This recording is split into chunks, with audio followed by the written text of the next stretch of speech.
With Raw finally making the move to Netflix and being as hyped as ever, there's one stretch of WWE history that's truly one of a kind.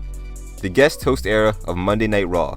From June 2009 to early 2011, WWE decided to spice things up by handing over control of Raw each week to a rotating cast of celebrities, athletes, and even fictional characters.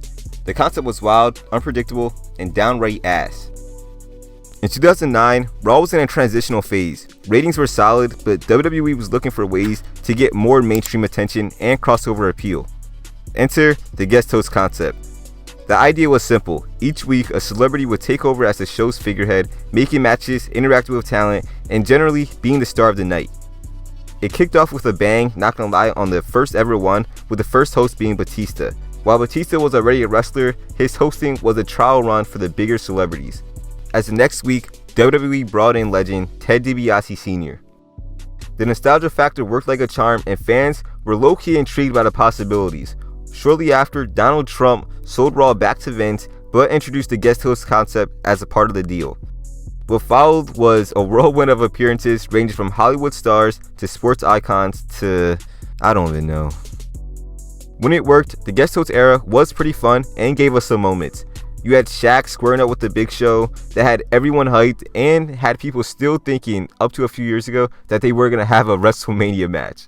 Snoop Dogg brought his usual charisma and even knocked out Chavo Guerrero. Yes, Snoop Dogg knocked out Chavo Guerrero. Bob Barker, the host of Price is Right, probably had the best appearance of them all, as he was roasting Jericho and as the two had a quick little stare down. Then there was Hugh Jackman, aka Wolverine, promoting his movie Real Steel. And not only did he actually cut a solid promo, he got physically involved, punching Dolph Ziggler and helping Zack Ryder win. Moments like these blended celebrity presence with actual storytelling, making the episodes feel special without completely derailing the wrestling. But man, when it didn't work, it was rough.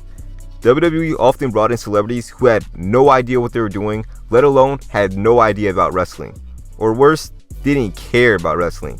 Guest hosts like Al Sharpton, Jeremy Piven, and the cast of Hot Tub Machine were awkward at best and were hella cringy. The segments were just flat out cringe and were very disconnected from the WWE product. Then there were hosts that were pretty much booked just for the kids. Like you had the Muppets, Kermit the Frog and Miss Piggy hosting Raw. Yes. Then there was the time where Ozzy and his wife hosted Raw, where they held a talent show, made people like Chris Masters flex his pec, Santino Marella imitate Ozzy's music. Bro, it was bad. This was a horrible time to be a WWE fan. I know the common consensus of the guest host era is that it was pretty bad and a waste of time, which it was, but there actually were memorable moments / good guests from this little host era.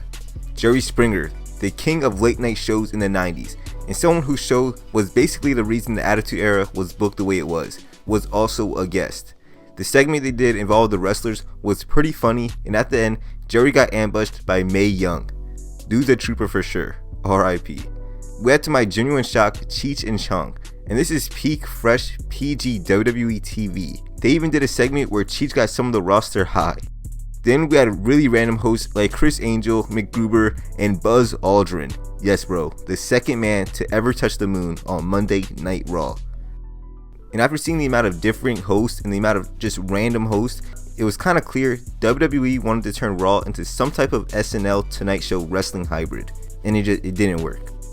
The guest host era turned Raw into a weekly mixed bag. You tune in literally not knowing whether you get an entertaining show or a chaotic mess. Wrestling fans already skeptical about too much celebrity involvement often grew mad as hell as matches and storylines took a backseat to whatever the guests wanted to do. At the same time though, WWE did get the mainstream attention they wanted. Celebrities tweeting or talking about their Raw appearances the next day on a talk show brought eyes to the product whether hardcore fans liked it or not. By 2011, the guest host concept had pretty much run its course. The novelty had worn off, and even WWE seemed to realize they were doing just a bit too much.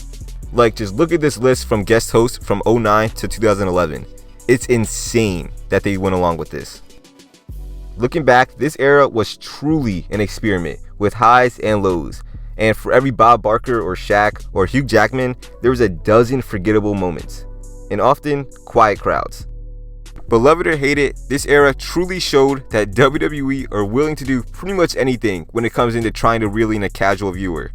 I mean, they rolled out Hulk Hogan in Big 2025.